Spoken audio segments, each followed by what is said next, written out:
It's Sunday, November 2, 2025. I'm Anthony Davis. Welcome to the weekend show where we make the time to consider the news of the week. You can support my work and independent journalism at patreon.com/5minutenews. Our guest today is one of America's sharpest observers of politics and culture. He is the author of several essential books, including American Rule, How a Nation Conquered the World but Failed Its People, and The Midnight Kingdom, A History of Power, Paranoia, and the Coming Crisis. Jared Yates Sexton, welcome back to the weekend show. Anthony, my friend, always good to talk to you. As always, wish you was under better circumstances.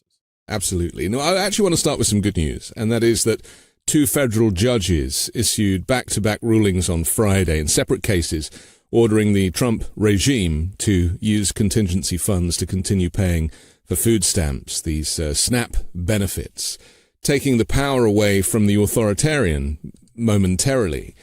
Is this a sign, just to start with, that the courts are holding, considering that we are under this kind of fascist coup from the inside?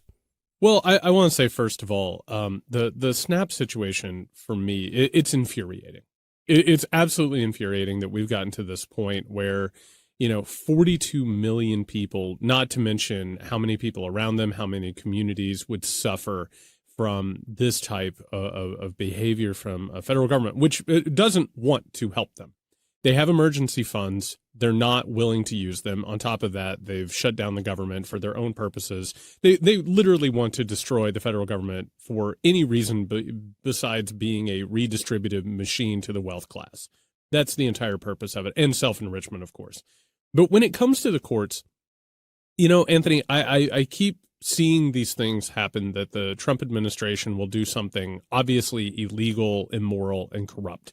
And the courts will step up and will, issue some sort of an injunction or some sort of a ruling. For me, I saw this and for a moment I said, okay, maybe I believe it's $5.5 billion in terms of emergency funds might be let loose here. It takes over $9 billion each month for SNAP to be operated. So we're talking about a little over roughly half of the funds. I still don't have faith that the Trump administration will go along with the ruling, because one of the things that we've been seeing over the course of these months is a increasing willingness to go against the courts. And of course, the Supreme Court has more or less basically said that no other judiciary matters at this point. So this moves us even closer to, once more, another constitutional crisis on top of, I don't know, Anthony, I've lost count, probably a dozen constitutional crises that are happening at the same time. So at this point, I'm hopeful. And I'm hopeful not for political reasons. I'm hopeful for human reasons. I hope at the very, very least that in some way, shape, or form, some of these funds will be released. But I will say on a hopeful note, because in the midst of talking about all of this, I am hopeful because I'm seeing people show up to try and make up the shortfall. I am seeing more people talk about donating to food pantries and animal shelters and women's shelters. And one thing that I've seen, I come from a very, very poor background.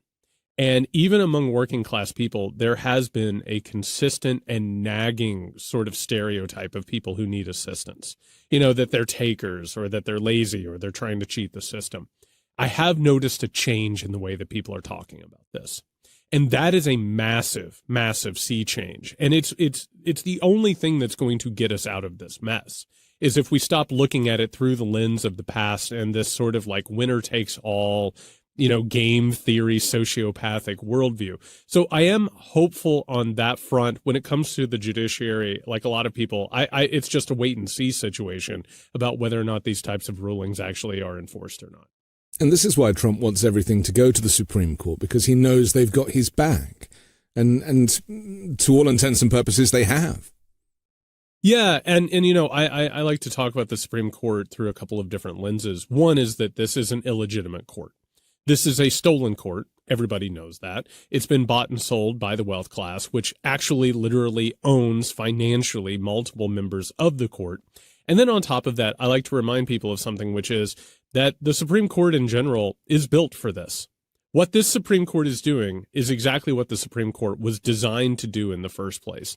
So when I start talking about that, We're already living basically in a post-liberal world.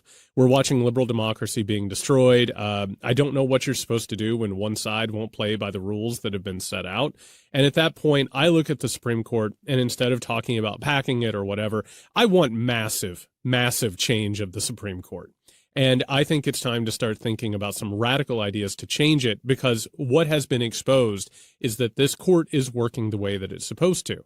And the Trump administration recognizes who they are, what they do, and why they do the things they do. So whenever I sort of talk about the Supreme Court, I like to approach it from a couple of different angles. I want to explain, or try to explain, that these conversations now, as we are under this Trump dictatorship, it's not really about left and right anymore. It's not about, we're not saying this stuff because we are Democrats, and I'm certainly not. I don't know how you vote, but I don't vote. I can't vote. But more importantly, I don't even feel represented. My views don't particularly feel represented in the US. But that's because, I advocate for the kind of things that I grew up with, which was universal health care and a social safety net, a welfare state. And those things don't exist here in any shape or form. But there is this desire in commentary and in society to compartmentalize. You're either on the left or you're on the right. And it's become very volatile, especially since the killing of Charlie Kirk. There is the temperature has risen significantly in that area. But I would ask you, is this really about left and right? Because it seems now that this is a fight between good and evil, and rich and poor, maybe.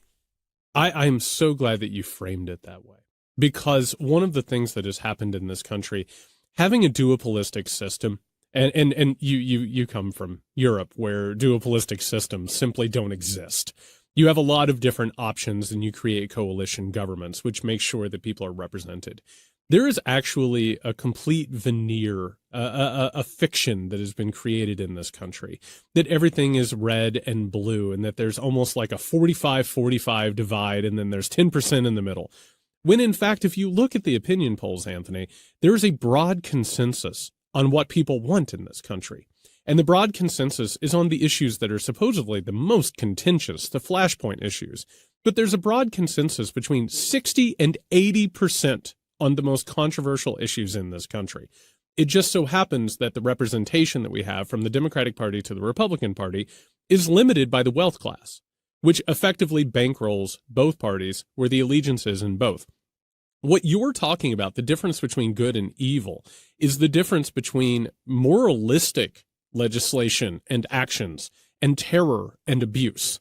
Like whether or not somebody deserves a right to safety and privacy and the ability to make something for themselves, that's not actually a political issue. And they've made it a political issue on everything from like gay rights, trans rights, minority rights, women's rights. Nobody actually feels like this is something that's up for debate. It's a manufactured conversation and a manufactured controversy. And it happens, quite frankly, for people who aren't aware, by a constellation of think tanks and institutions that are bankrolled by the wealthiest Americans that create controversies. Like, for instance, it's trans people in sports. Nobody actually cares about this. It's a non-issue. And even if you want to debate about whether or not trans people should be able to compete in certain sports, it is such a small slice of the electorate. But when you actually get down to the numbers, what we're talking about is a group of people, a very, very small group of people who are unwell, they are abusive, they are fascistic, and they are determined to destroy the country for their own personal profit and empowerment. Everyone else at this point, the vast majority of Americans, say that this is not okay. The problem is the duopolistic environment doesn't represent that. And in fact, what we've seen over the past few months following the 2024 election, and even before then, is that the Democratic Party is continuing to say, oh, we need to move towards the right. We need to move away from representing these people, and that's why we've lost elections. They have actually even, and I don't know if you've seen this or the people who are watching have seen this, every strategy document, every meeting, every postmortem from the election, it talks about the groups. Who are the groups, Anthony? It's the base of the Democratic Party. And so the party is actually saying we need to move away from what the people want. We need to do what we think we need to do. So we have a difference in representation at this point, but it does not reflect the political reality, which is one of the reasons why people are so frustrated right now and why they're coming together and saying something needs to change. I heard Kamala Harris being interviewed by the BBC a few days ago, and she was so grateful to her team. She kept talking about her team. And, arguably it was her team that kind of made some really quite terrible decisions during that campaign. And, I'm a fan of Kamala Harris. I think she would have made a great president. And there's talk that she may want to run again. But it does seem that the terms that she would run again on are out of date now. Things have moved so fast. And running a campaign in 2028 cannot look anything like the one that was run in 2024. Do you think that the Democratic Party, which currently is seeing this leadership vacuum, would be wise to kind of wake up to, say, Zohran Mamdani and actually lean in to the left-leaning politics, to wokeism as described by Republicans, and actually just really go for it? Oh, I mean, there's no doubt about that. I mean, the numbers show us exactly what's happening here. But there's a problem, Anthony. The team that you brought up. And by the way, for anyone who hasn't, I think one of the most revealing documents or artifacts that you can find, there was a Pod Save America interview with the Kamala Harris leadership team immediately. I was about to bring this up. I know exactly where you're going with this. Literally, I don't keep watching this show. Don't turn this show off. It was excruciating for lots of reasons. If you haven't seen it yet, please go watch it because it's a Rosetta Stone of what's actually happening within the Democratic Party. And here's the thing that doesn't get discussed because the corporate media is basically on the same page about this. Mm-hmm. Everybody who runs the Democratic campaigns, and I'm talking everything from Kamala Harris all the way down, they don't run campaigns every day of their lives, Anthony. They run it every 2 years or, in those sort of things. Where do they go work when they're not running these campaigns? They go work for corporations. And those are the people who actually pay them the most. So nobody who runs a Democratic Party campaign right now is going to want to run a campaign like a Zohran Mamdani, because the people who are donating money against Zohran Mamdani are the people who run the corporations that donate to the Democratic Party and pay the operatives when they're not running campaigns. It's an incredible relationship that they can carry out, and it's been happening for decades now. So when it really comes down to it, they're not running campaigns always to win them. Of course, if you win them, fantastic. You become a legend in the Democratic Party because they barely ever win any elections. But if you run it in such a way that you don't spook the people who will be paying you in the off season, those checks are still going to be coming around. And so there is an allegiance between the Democratic infrastructure, the status quo, whatever you want to call them. They are much more worried about keeping those donations coming in, which is what keeps Chuck Schumer, Hakeem Jeffries, and used to be Nancy Pelosi in charge of the party. They are much more worried about maintaining that financial base and power base as opposed to doing what is obviously popular and what people obviously desire. This is the reason that the Mamdani thing has gone the way that it is, because he freaks out the wealth class. Yeah. And if you go out and actually diagnose what's going on, I just want to add one extra point on here. You said it's not left and right. I want people to notice something. The Republican Party, the fascist, the authoritarians, I want people to notice they're on the left and the right of most issues. They straddle it. And there is a reason, just to bring in a historical context, why the Nazis, their full name was the National Socialist. Right. Is because fascists go ahead and answer the vacuum of leftist politics by doing both things at once and leading people who want leftist politics into right-wing reactionary politics. And so that vacuum right now, it keeps the Democratic Party hedged in and unable to actually speak to the things that people want them to speak for. And it's an untenable situation, and it's why you end up in these cycles that we currently have. The same thing goes for the media, and you and I have experience of this. I used to work for the networks for 20 years, all the networks right across the world, based in London. And the decoupling of that and moving into the independent media space, which interestingly a lot of current anchors are doing and finding new homes in independent media on their own, on Substack and YouTube and elsewhere. And you've done the same with universities. You uncouple from the establishment, and suddenly by crowdfunding your salary, you're actually asking people who genuinely need what it is that you have to offer to be part of the community and the movement. And that is how politics ideally would work.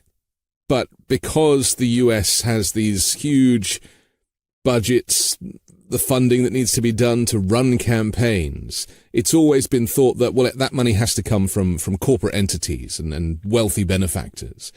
But actually what Mamdani has done is prove that crowdfunding from the people is the solution to that. And you and I are also testament to it, that now we make our living for the people, with the people. Well, and Anthony, there's a reason why hundreds of thousands of people are watching this conversation. And by the way, those ratings, I'll pull back the curtain. I hope this is comfortable. That's more people than are watching CNN. Right. It actually is. One of the wildest things for me, I do a podcast, the Muckrake Podcast. And I don't know if you remember this, but CNN rolled out their streaming app. And one day I was talking with my co-host, Nick Hauselman, and we were like, how do we have more subscribers than CNN's streaming? Yeah. Right? And the answer is that it's a walking zombie. No one watches corporate media anymore because everyone understands that it's a wealth class owned game. Right. And the entire point of it isn't to get ratings. This is the wild thing that I don't think people understand at this point. The people who are watching CNN or MSNBC or now CBS News, whatever it is, it's the political class. It's the wealth class. It's basically there to tell them what they want to hear. There's a reason why something like Morning Joe, which is an absurd offense to anybody who pays attention to anything, that it was the show that someone like a Joe Biden watched, or the Democratic leadership. And it was because it was more or less, it reminds me a lot of the feudal idea of the jester. They were there to do the dance for the people who had the money and to, sort of keep them entertained. And what we're finding now is that independent media, I used to go on the shows. And do you know when and I used to write op-eds for the New York Times. Do you know when I stopped getting invited to do that, Anthony? When I started talking about capitalism. When all of a sudden my critique and my analysis changed towards the incentives of a capitalist system, all of a sudden my phone didn't ring anymore. Right. And the reason is because we all know this system doesn't work. We all know this thing is rigged. But what is happening at this point, at this inflection point? Fascism is a necessity of capitalism. Eventually, at some point, it loses its democratic appeal, right? It loses the appeal of people because they look around and they say, this doesn't work for me. So an authoritarian has to come in to enforce discipline and to oppress people to make sure that the consolidation of wealth and resources will continue.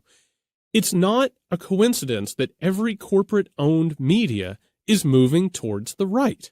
They sane-watched Donald Trump. They normalized Donald Trump. On top of that, they've got Curtis Yarvin coming on. Barry Weiss just took over CBS. All of this is about keeping this message and sort of normalizing this more authoritarian movement. And the reason independent media is thriving is because people are saying, I don't want this. I don't believe in it, and I'm not going to participate anymore. It is the democratization of actual news and journalism. And what you just brought up is important because the Democratic Party takes its base for granted. Because what are you going to do? You're going to go vote for Josh Hawley? You're going to go vote for Ted Cruz? You're going to vote for Donald Trump? Of course you're not. And if you read the internal documents of the Democratic Party, they know that people are going to continue to show up and donate. And which is one of the reasons why I tell people, stop giving your money to the Democratic Party. They have enough money. Give it to the people in your community. Give it to organizations that actually represent you. And maybe over time that will start to send the message that somebody like a Zohran Mamdani, and by the way, Kamala Harris, the reason she had $1 billion in money wasn't just corporations. It was because people gave to her. Right. We have the economic leverage and we have the power and we have to assert that. Otherwise, things are just going to continue down the same road that they're on. If this conversation was on CNN, Jared, there would be 12 little boxes with 12 different voices, all being given the opportunity to say half a sentence each, and the show would be 12 minutes long. And yet you and I can sit here for over an hour and allow each other to speak at a level of political discourse that we do not hear in corporate media. And in fact, one of the most familiar comments that you and I get on our shows is, why is this not on TV? And why don't you have these types of conversations on the networks? Let's just talk about where we're at the moment, because, you know, we're in the middle of a government shutdown as we speak. Halloween was obviously a huge celebration for a lot of people, a chance to shake off the stresses of modern life and climb under a bed sheet and be a ghost for a few hours. Whilst that was happening, though, I mean, that's a budget Halloween costume, isn't it? Donald Trump was celebrating in a Great Gatsby style party in his kind of opulent surroundings. This separation between the rich and the poor is becoming more and more exposed, and nothing more kind of shows that than the demolition of the East Wing of the White House and Trump's plans for a ballroom. I mean, who goes to balls these days? You know, it's like, this is a metaphor, isn't it, for what is happening to the country, how the kind of oligarchical leadership needs a palace whilst everybody else is looking for scraps. Well, and I want to lay my cards on the table, because I'm a natural contrarian. This is my job. It's what I do. Like, I don't have the reverence for the White House that most people do. It was a building that was constructed by enslaved people, and some of the worst things that have ever happened in the history of the world have originated from that building. So when the East Wing got destroyed, I looked at it, Anthony, and where it resonated with me is, what a perfect metaphor. What I think at last estimates, we're talking about $300 million, and that's Trump's $300 million, right? Which means it's probably closer to $500 or $600 million. And he won't pay the contractors either. So we're talking about probably over $500 million for an opulence project, a vanity project. Meanwhile, he's talking about building an arch that he wants to put in Washington, D.C. Meanwhile, his troops are running around, you know, brutalizing people and kidnapping people. On top of that, a thing that's rarely talked about, he's literally going to rob the Treasury of probably $230 million from the Department of Justice. You look at the private planes that are being bought for these people, the sort of trips that they're taking. We'll never know how much he has enriched himself through crypto and bribes from other countries. We don't know. I look at this and I think, what an absolutely perfect metaphor for the United States of America in 2025. And I want to say, and there's a lot to grieve here and there's a lot to be angry about. We should be happy about one thing, Anthony. We should be grateful. We should be grateful that in the midst of this fascist plundering of the United States of America, that we have someone as transparent as Donald Trump. And I don't mean that he does things in the open. I mean that he can't help but hide his venominence. Right. Yeah. He can't help but hide his self-serving, self-seeking behavior.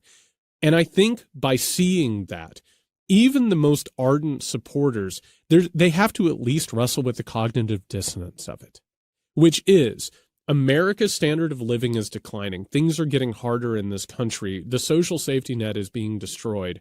And meanwhile, we have the most gilded Versailles type president, and not even good Versailles. We're talking about discount Versailles. You know what I mean? Like, really just egregious, disgusting architecture and it's a Dollar Tree palace, but he even showed a photograph of the Lincoln bathroom that he's just renovated as well. And I mean, that thing, he claimed that it might even be the original marble that was used. I mean, these sentences don't make any sense.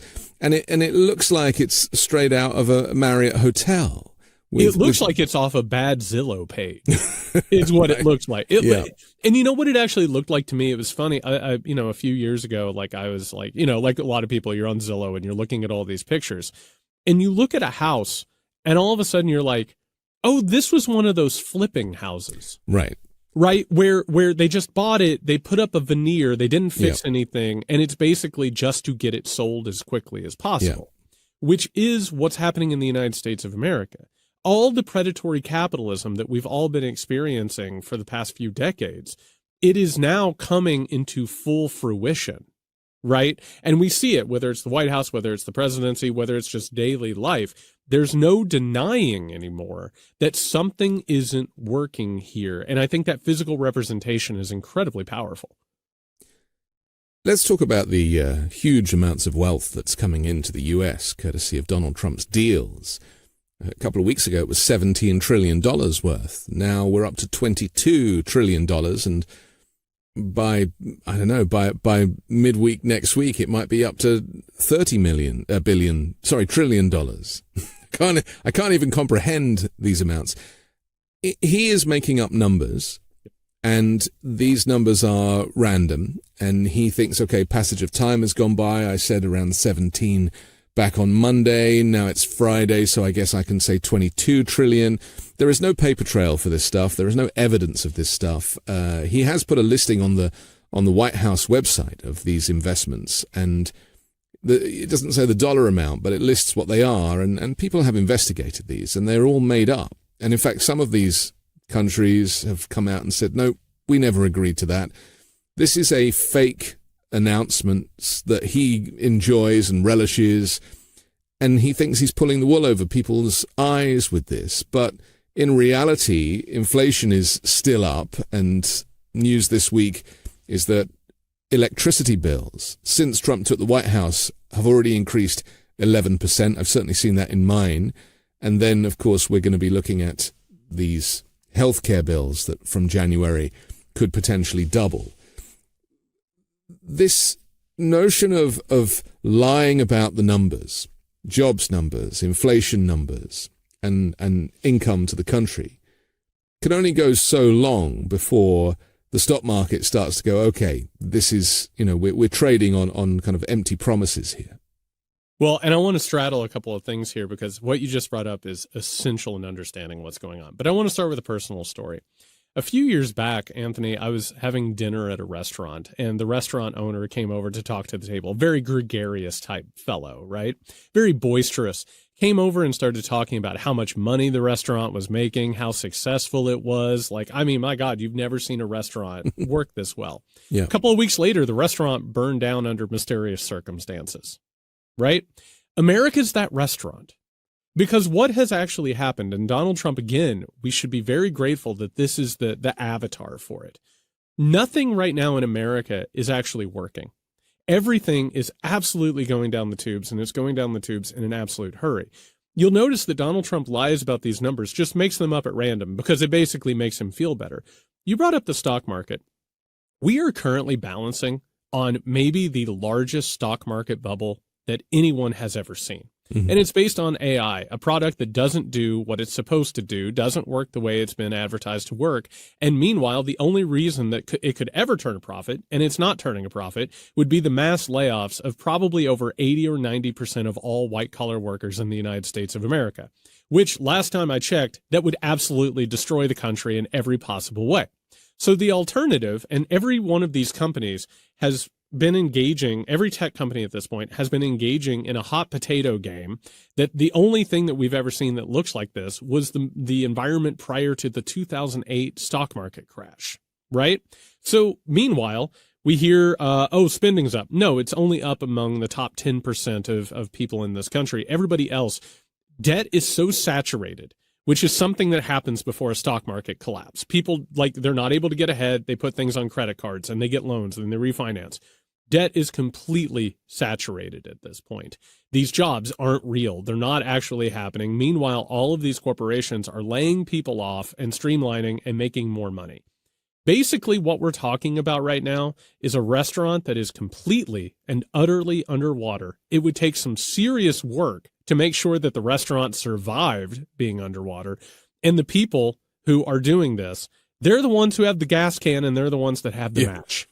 And by the way, the wealthy don't look at this like we do, because they'll survive a stock market crash. In fact, a stock market crash is beneficial because they can gobble up properties on the cheap.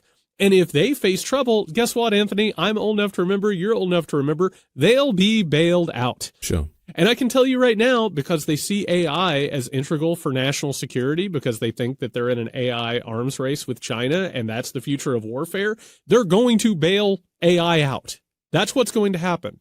Who's going to end up holding the bag? Who's going to be the person going to eat and finding the restaurant in ashes? You and me and everyone else. So what you're talking about, it is this strange, double, triple, multifaceted fake reality. And they don't have to tell the truth. They don't have to be honest. No one's going to hold them accountable. There's no consequence for it. But what's actually occurred here is that we have criminals in charge of the government who are there to facilitate basically to rob the copper wiring out of the walls before the entire thing goes up in flames.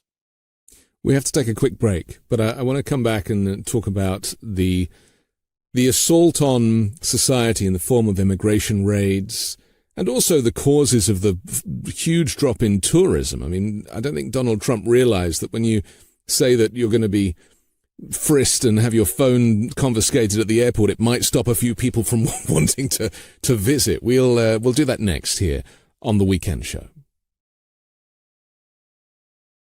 When you start a podcast, it seems like you have to figure it out all by yourself. Scripts, setup, filming schedule, logos.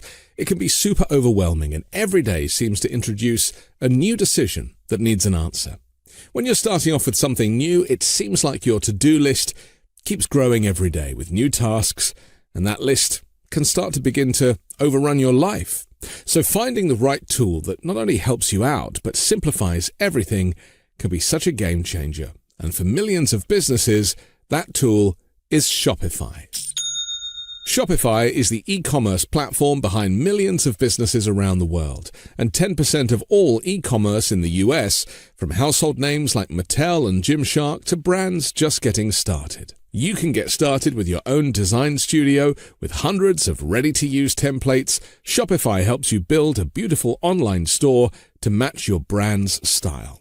Accelerate your content creation. Shopify is packed with helpful AI tools that write product descriptions, page headlines, and even enhance your product photography. Get the word out like you have a marketing team behind you. Easily create email and social media campaigns wherever your customers are scrolling or strolling. And best yet, Shopify is your commerce expert with world-class expertise in everything from managing inventory to international shipping to processing returns and beyond. If you're ready to sell, you're ready for Shopify. Turn your big business idea into with Shopify on your side. Sign up for your $1 per month trial and start selling today at shopify.com/weekend. Go to shopify.com/weekend. Shopify.com/weekend. We're back on The Weekend Show with Jared Yates Sexton. I'm Anthony Davis. Jared, aside from people struggling to pay their bills, this kind of silent recession that we're currently in while Trump kind of celebrates being so rich, there is the other side of the coin, and that is that his private army, this kind of Gestapo style snatching and grabbing, abducting and disappearing of people of color from the streets is underway, and it's ramping up. I mean, he's seeking to employ 10,000 additional troops. He's now combining the border force with ICE in terms of management, which is going to make things much scarier. This is obviously not just having the desired effect for him and his racist friends to kind of rid America of people of color, but it's having an effect on the rest of the world in terms of people who want to visit the United States. And in fact, several countries have issued travel warnings from their State Department saying that the US is not a safe place to visit. These two things, they seem entirely separate, but as I see it, they're also entirely connected, and both contribute to the downfall of the American economy too. So there's a few things for you there to unpack, but maybe we should start with the private army. Yeah, what's interesting about the private army, and one of the things I've had to do over the past decade, like when I first saw MAGA coming online, I said, this has the real potential to turn into a fascistic movement. And the reason wasn't because I had a crystal ball or I was like sorting through entrails, right? It was because it was obvious what the dots were that needed connected. I'll just say this, and because I've studied history and I've studied authoritarian regimes, it's really interesting that we have a private army and a secret police that has more money, that, by the way, has been plundered from social programs. Yeah. and any sort of program that is supposed to help people or give people information. It's interesting that they took the money from those programs and put it into a private army, meanwhile, while the economy is being tanked. And what are they doing? They're aggressively recruiting people who aren't able to find jobs. So now we're talking about the possibility of mass layoffs. We're talking about a recession. And weirdly enough, you now have a private army and a secret police that is going to become one of the largest employers in the United States of America. And by the way, has an ideological allegiance to Donald Trump, MAGA, and a fascistic movement. I don't know. I've kind of seen something in history, but we used to call that the SA or the SS. That's what that is. So it's the Nazification of American federal employment, effectively. Exactly. So it's a jobs program for Nazis, is what it is. And by the way, people get this wrong all the time. They looked at, fascism and Nazism, and we were told a fairy tale, Anthony. We were told, oh, it was the rubes, right? It was the dumb, poor people who got hypnotized by the speeches, Anthony. They were unbelievable. Like, if you would have heard them, you would have been hypnotized too. And that's not actually the truth. Authoritarianism, where it takes over is where the middle and white collar class agrees to it. It's where they believe that the country has become too dangerous, where all of a sudden their economic incentives and their livelihoods are destroyed. Meanwhile, when there's a depression, right? And there's mass unemployment. And what Nazism, fascism, or MAGA offers at this point, it's a very simple thing. They offer you belonging. You have a group of people who feel the way that you do. Put on the armband, you'll have a bunch of friends. And by the way, a sense of empowerment, and also they will provide for you. Once they take over the funding apparatus of a country, they basically have, free reign to create an army of their own ownership. Meanwhile, what are they doing? They're going into cities, they're creating crimes, they're creating chaos, they're creating fear. Well, there's a side effect of this. People and this is abuse. I want to make it very clear that what this is abuse. It's terrorizing a nation. People will look around and they'll say, I'm so tired of this. Somebody needs to put order to this. And the authoritarian or the dictator, and by the way, what happens psychologically, we don't have time to get into all of it, but if you know your Freud, you know your psychoanalysis, there's a reason why Tucker Carlson calls Donald Trump daddy. There's a reason why they wear shirts that say daddy's home, is because they're looking for an authoritarian to put things to right. And if you look at the New York Times, which, you brought up Mamdani earlier, what was the article they published a few weeks ago? It was like, look at Portland. Do you want New York to be like Portland? This is what's going to happen. So they start psychologically aligning themselves with it. So we are both being conditioned to accept terror from the state, but also to see our lives through the chosen reality of the authoritarians. It's a psychological conditioning through constant abuse. And eventually what we get to is a private army and a secret police that is controlled, it is funded, and it is ideologically lashed to the authoritarian. So what we're in right now, we're in a fascist situation. We're in the consolidation of fascist components. And we're watching those things sort of being put into place and getting ready to go operational. Well, one of Trump's wealthy friends just paid $130 million to pay the military, supposedly. I mean, that kind of came and went, and people didn't really kind of get too worried about it. And I literally I pulled all my hair out, Jared. I mean, this was a completely, this confirmed so many of our fears, and yet it wasn't enough controversy to really make much of the headlines. Well, it is honestly, I was watching a thing the other day. I was back home. I had mentioned to you off mic that my hometown has been absolutely plundered. Yeah. And there was this mention on the news about a charitable donation, right, towards a library that needed it. And in truth, that's like a feel-good story. Oh, somebody took care of it. That's wonderful. A rich person handed out money to this. Meanwhile, what gets missed in all of it is this stuff shouldn't be happening in the first place. Yeah. There shouldn't need charitable donations. In fact, charities and charitable donations, the reason they happened was because in another period, like this period, during the Gilded Age, the wealthy realized they needed to start handing money out or else the pitchforks were coming out. It is a PR move. It's trying to sate people. And so I like you, I thought that was one of the most startling things I had seen in a while. One individual paid the United States military during the shutdown. That should bother everybody. One, that somebody could do that. Two, that it could possibly happen. And also, what type of a situation are we on where we're going to have the military continue, the largest military in the history of the world, that's going to continue growing and growing and growing. Their budget will never decrease under a current regime or the status quo. No. Meanwhile, what are we talking about? We're talking about regular people not being able to afford their next meal. And but we're in the richest country in the world, Jared. I mean, this we keep being told this is the richest, most successful country in the world. It's never been more successful, and yet people have never been poorer. And so, as you said earlier, there will come a point where Trump will, because he's branding himself as this kind of rich oligarch, desperate to kind of operate in these oligarchical circles, that he might do another stimulus check, which is how he bribed people during his first administration and waited till they could print his signature on the check. I mean, that is potentially what's coming here, just to keep people quiet. Well, and look what has happened already. Disaster funds have been awarded based on places that voted for Donald Trump and which didn't. And I want to use a quick analogy because we're talking about very high concept things. We're talking about national politics. You'd mentioned earlier that I decoupled from academia. One of the things that I experienced was that there was a divide between the administrative class, your presidents, your provosts, your deans, all of that, and then the rest of us. And I'll tell you something that really opened my eyes and made me very aware of what was going on. Those people make all the money, right? When the money comes into the university, it's divided first among them, and then the scraps are handed to the rest of us. Yeah. And what happens year by year, Anthony?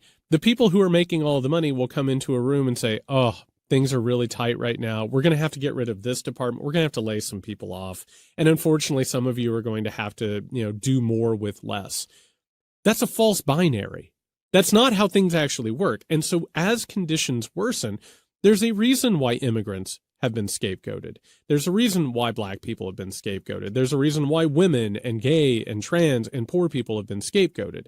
It's an intentional austerity. There's an intentional scarcity of things. We have more than enough right now. We could be fine if people would actually pay their fair share, if everything wasn't rigged in one direction, redistributing wealth towards the wealth class. But because of that, it's going to happen, and we're watching with climate change. We have an existential crisis that's coming towards us. Yes. And if people think that ICE and borders and border enforcement is only going to be used against immigrants, they're dead wrong. It's going to happen to climate refugees. It's going to happen to economic refugees. Everything we're talking about is incremental. These people are going to have to do without, but everyone else will be fine. Well, these people are going to have to do without, and so on and so forth, until the only thing that is left are the people who already have more than enough and quite frankly, don't pay their fair share. There's talk of the midterms that are approaching. There's some special elections before then in just a couple of days, but there's obviously the midterms next year and then the general in 2028. People are already talking about, or certainly exposing, how Donald Trump plans to rig these elections. Several ways that he might be doing that, not least going to war with Venezuela. And in fact, it's probably worth mentioning that the regime has identified targets in Venezuela now that include military facilities used to smuggle drugs. And if Trump, he's denied this week, he's kind of been denying, I'm not going to do this, but maybe I'm going to do this, which is how he responds often.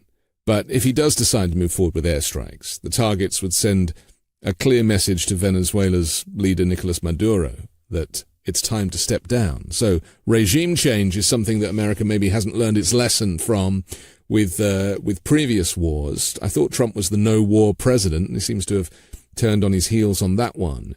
But there are other mechanisms as well that could potentially rig elections within the U.S. So going to war gives him the opportunity, as he did with Zelensky, you're at war and you're not having elections. Okay, maybe I could do that, says the quiet part out loud. We've also got this redistricting and gerrymandering conversation to have. And then finally, his buddy just bought Dominion Voting Systems, which is responsible for 50% of the voting in the United States.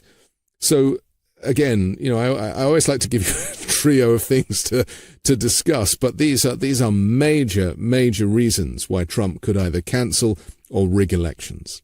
Yeah, and I'm so glad that you brought it up this way. I was doing an interview a couple of weeks ago, and somebody asked what I thought was going to happen in the midterms, and I said I reject that. Yeah. I can't tell you that there are going to be midterms or that they're going to be free and fair. And the answer I always give when people ask me why, it's because he's already tried to steal an election. Right. What happened in the wake of 2020 was not just Donald Trump stamping his feet in January 6th.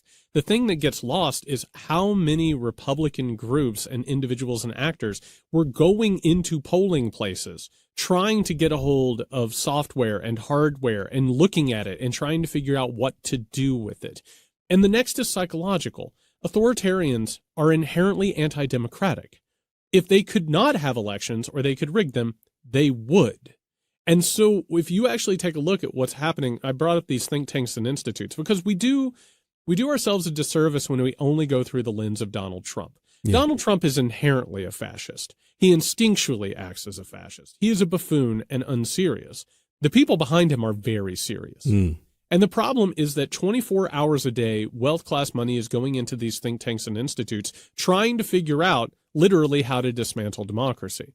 So you just brought up a couple of possibilities. We've got war, which, by the way, the Venezuela thing, it looks like it's going to happen. We also have the possibility of a burgeoning world war that is a variety of reasons that we could talk about, but it's complicated. We also have ICE as a secret police and an intimidation force. And by the way, maybe I'm the only one who's noticing this. They're going to Democratic strongholds. Yes. They're going to cities that are either led by Democrats or are, most broadly populated by Democrats. It is sort of a sideways cultural revolutionary reactionary force. So all of a sudden we're talking about the possibility of these being occupied cities during an election. I have questions about that. And then you get into the technology of it. And also just anecdotally, this is not a regime that is acting like it's worried about elections. No. Nothing. Well, he said the words, though, hasn't he? He said, I don't need your votes. I got plenty of votes. So you have to take him at his word because he has no inner monologue. He said you only need to vote this one time and you'll never have to vote again, referring to the 2024 election. He is not leaving that White House with his, you don't build an extension knowing that you're going to have to give it up to the next buyer.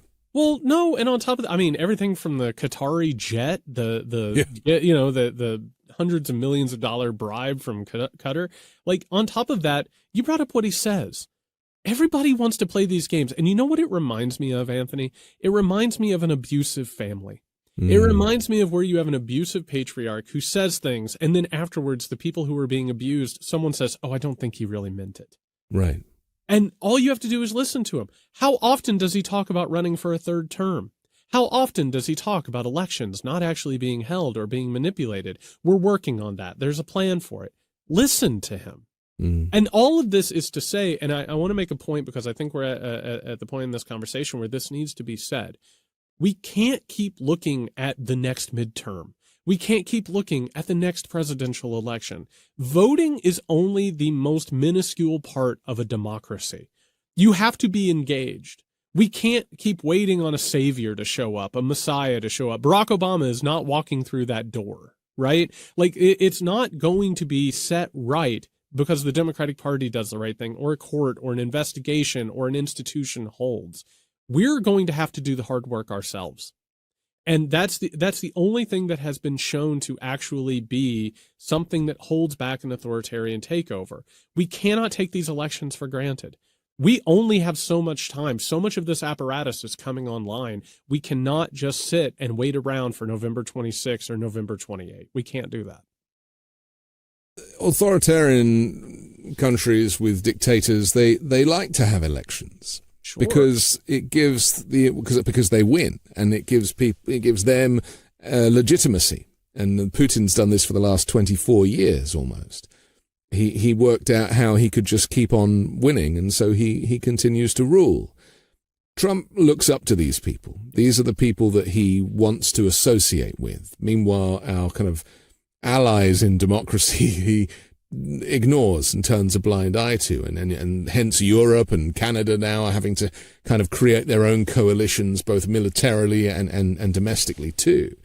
this is a shift of the world order. And I know whenever we say world order out loud or put it in the title of any of these videos, YouTube flags it and puts a little disclaimer saying that world order is like a conspiracy. Can we just talk to that for a moment? Because, you know, the world order has changed. Trump is responsible for that. And it's becoming increasingly clear to people that they might have to change that kind of Wikipedia reference. Yeah, I would push back on one thing, is the idea that Donald Trump created it. Okay. I think that Donald Trump is...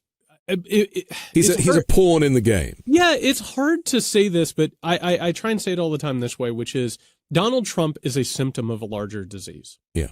And we look at history through like the great man theory, that like one individual is the one who does this, when in fact, if Donald Trump didn't exist, this moment of capitalist fascistic necessity would have created Donald Trump. We would be talking about a Josh Hawley. We'd be talking about a Tom Cotton. Somebody somehow would have metastasized this. And so what we're actually talking about is, and in history, there are these moments, I don't mean to pick on the United Kingdom, but for people who aren't aware, Britain used to be the most powerful country in the world. It used to be a giant empire. And eventually, at some point, let's just say during the 20th century, sometime around the middle of it, the flagging British Empire, it lost its gravity and control over the situation, and an upstart, let's say, I don't know, Germany, tried to change the paradigm because it saw an opening to try and establish itself as the holder of power in the world. It's this gravity that like strengthens and releases. The American empire is in decline. And the American order, which basically has been held together by neoliberal globalism, which is capitalism, which has got us to this point, capitalism is a parasite. It jumped from the United Kingdom to the United States at the end of World War II. And it was negotiated. You brought up earlier the social safety net within Great Britain. That was sort of the participation trophy. Yes. Oh, thank you for passing over the baton over to the United States of America. You now, for a little while, have health care, right? And the United States of America will take over the construction of a larger project, which turned into neoliberal globalism. Well, the parasite got fat on the host. And what did we see during the War on Terror? We saw a literal worldwide war that was carried out by the United States, not to benefit the United States of America, but to benefit private interest and neoliberal globalism. So eventually, at some point, capitalism as a parasite, it looks to go elsewhere. I don't know that it takes an expert to say, we know where it's going next. It's going to China. And as it goes to China, and America, I don't think people have wrestled with this. We're Americanizing Chinese capitalistic authoritarianism. We're taking on their surveillance. We're taking on their oppression. We're taking on these favored corporations that work with the state. And by the way, you brought up Russia. We're borrowing a sprinkle of illiberal democracy and Putinism and bringing that in. So what's occurring right now is that we have reached an epochal moment where the American order is flagging and another order is working to take its place. That doesn't mean it's inevitable, but we're watching the self-destruction of America and that liberal order that it didn't hold peace, but it exploited people around the world. It forwarded this political project. We're watching that start to change into something else. And it just so happens that we have one of the most destructive, venal, self-dealing, incompetent people. And it's not a surprise that we have that. That's the perfect person to lead the United States as it goes into decline. Do you think Americans have been brainwashed into thinking that China is rudimentary in some way and doesn't kind of have the skill and the power that it does? Because Trump's always talked about these shithole countries, and that's basically any country that's not majority white in his view. But China is a powerhouse, and aside from their human rights atrocities, I mean, I think the US now could probably compete in that area too. But it is, what's coming out of China is not least incredible. I mean, they have cars that make Tesla look like Tonka toys. And this is a shift that I don't think Trump or Americans generally are really ready for. We've been buying their cheap components and bits and pieces, but now they are leading the way, even in aviation. And it's massive. I mean, Trump just supposedly agreed a deal with Xi Jinping this week, and if he hadn't have touched the tariffs in the first place, the deal that we had under Joe Biden is a better deal, and he kind of screws things up and then claims he's come in to fix them, and then there's a whole kind of hurrah and photo opportunity, and he got his photo. I mean, that's what he was really looking for, that photo with him and the leader of China. Again, so he can play at this very senior executive level that he's so thrilled to be in, because he only ever played one on TV. I think maybe he's finally got to be the real thing. So talk to me about the future with China as the dominating nation in this order. I thought what you said was very interesting, because the only term that comes to mind is, I'm going to coin it now, which is the idea of American supremacy, which is a combination of poisonous nationalism and white supremacy. Yeah. And if you actually trace the history of this, the death knell of the American order was signed when they brought China into this liberalized neoliberal trading organization. And if you go back and look at the documents and speeches and conversations, they literally thought that by bringing China in as a labor force and exploiting them, that we were going to make them more liberal. We were going to make them more democratic. And China was like, oh, fantastic. We're going to create an incredible amount of wealth and influence and leverage here. And what happened to us, Anthony, and this is, and we've been talking about politics. I want to talk very quickly about the psychological and spiritual side effects of that. We became addicted to cheap goods. We became addicted to instant gratification. And we became basically, we traded over morality and ethics and leadership for just cheap plastic baubles and luxuries. And basically at this point, the United States of America has become more of a consumer center than anything even remotely a leadership nation, right? And if you take a look at where this thing is going, these things never happened peacefully. They never, it's not like Great Britain was like, let's hold a ceremony and we're going to hand capitalism over to the United States of America. You had a species-defining world war that could have led us into the darkness of permanent totalitarianism, right? And I think unless we change things and unless we move off the system that we have, we're heading towards a massive conflict. And again, you've got climate change over here looming like a haunting spectacle. Right. And there's a reason. You brought up Venezuela. There's a reason why Russia invaded Ukraine when it did. There's a reason why you're seeing all these countries starting to invade others and take things over. The United States is probably going to invade Venezuela, not because of drugs. It's because of oil. Because it's a game of like trying to bring together as many resources as you can. They see almost that there's a storm coming, and they need to go loot and steal as many resources as they possibly can to be ready when the starting gun goes off. And so what we're talking about now is a cycle of self-destruction and the eradication of democracy and liberal democracy in general. And people haven't wrapped their heads around that. They truly think that we can get back to 2015, right? And they really think that we can get back to something that approaches normal. Normal doesn't exist anymore. That normal didn't work in the first place. We have to figure out an alternative to all of this, because what we're describing is suicidal.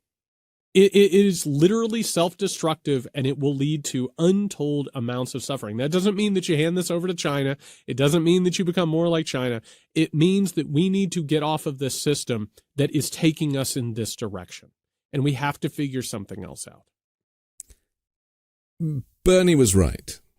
That's in all I'm going to say. Yes, right? In some things. Well, the reason I say that is because as you're saying these things, I'm thinking that this plan that Mamdani has for New York, socialized grocery stores and things like this, childcare and real things for real people to give them the chance to actually to work, things that Bernie Sanders has kind of been advocating for 40 odd years.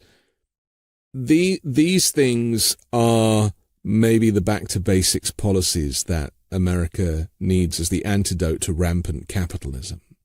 And because I want us to look for some solutions in the short term. It's very easy for us to talk about, what we witness and the collapse of American systems and society. But what comes next? and who, I actually care less about who leads that charge and more about what the component parts are to take us back to a place of civility. It's not the pendulum swinging back, as you say, to pre-Donald Trump. Those days are over. The world and America is very different now. Yep. But what rises from the ashes? Well, and Anthony, you're the best, and I love talking to you. Because that is exactly the thing. Because we don't know who's going to lead this. We don't know. Like when the progressives started in the early 20th century, they had another situation like this, right? When what would become the New Deal coalition started leading into the Great Depression and then after, they didn't know that Franklin Delano Roosevelt was going to come to prominence and become a class traitor. They had no idea, right? So I look at that and I say, what were those people fighting for? And it's very apparent what we deserve in this country. I'm not talking, if we say, oh, this is the utopia that we need to head for, we'll never get there. That's impossible, right? It takes asking for very achievable, recognizable things. And I think one of the things that this authoritarian regime and this venal group of people makes obvious for us, we have to ask, do we want to be like those people? No. We want to be the opposite of those people, right? They're never happy with what they have. They don't take care of others. The only satisfaction they get is in abusing people and crushing people. We have to come together. In this country, and I don't want to get into the weeds too far in this, this is a lonely country. This is an atomized, unwell country. You don't get fascism in a healthy country. It feeds on corruption and suffering and depression. There's a reason why the numbers show that we are historically depressed and historically lonely and historically anxious. So we have to reform community. We have to come together, get to know each other once again, and realize our common sort of interdependence. As we do that, you need to ask yourself, what do we deserve? Okay, so we're the richest nation in the world, supposedly. Why don't we have health care? Why is it that if you get sick in this country, even if you have health insurance, it will ruin you financially? Why can't you buy a house anymore, right? And by the way, the answer is private equity has gobbled all this stuff up, right? Why is it that people are becoming radicalized and becoming fascistic? Oh, maybe we need to regulate tech. Maybe it shouldn't be predatory. Maybe it shouldn't incentivize radicalization. And then why can't we pay for the things that we deserve? Because the wealthy aren't paying their fair share and they've rigged and bought the system. So we need to rein that stuff in. Everything else, like for me, the guiding sort of horizon for me, going back to FDR, is his second Bill of Rights that he was starting to talk about before he died. And what he was talking about was a new Bill of Rights that said you should have shelter, you should have education, you should have food, you should have a good paying job. And a healthy society works that way. The government should make sure that people aren't predators against you, that people aren't rigging the system. So we're talking about anti-corruption, we're talking about expanding our rights, freedoms, and liberties, and also making a society that actually works. That's the antidote to fascism. It's not like whatever the Democratic Party is trying to peddle at this point. And it's so obvious that that's what people want. They want to believe in something and they want to go in a direction that reinstills their hope for the future and gives them a new direction and a new future, which, by the way, is one of the reasons why Barack Obama was so successful. He was able to articulate. And by the way, Anthony, I try and bring this up every time. I come from the state of Indiana. Indiana was under the control of the Ku Klux Klan during the 20th century. I mean, literally under their control. Barack Hussein Obama II won Indiana in 2008. It can be done. It can be done. So what we're talking about is determining the antidote to what it is we're dealing with and also determining what it is that we deserve. And we need to remember that we deserve better. And it's a healing process and it's a reformation process. And we can do it, but we can't do it by just waiting and waiting and waiting and hoping someone will fix it for us.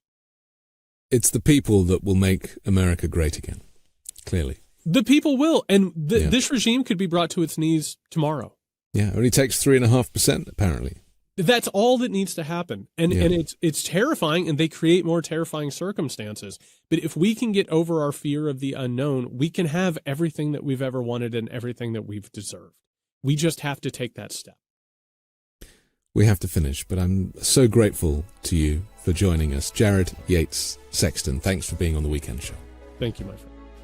I'm Anthony Davis. Don't forget to support me and independent journalism at patreon.com/5Minute News or by joining the 5 Minute News YouTube channel. And I'll come back next Sunday with a brand new special guest and more factual news to discuss on the 5 Minute News Weekend Show with Midas Touch.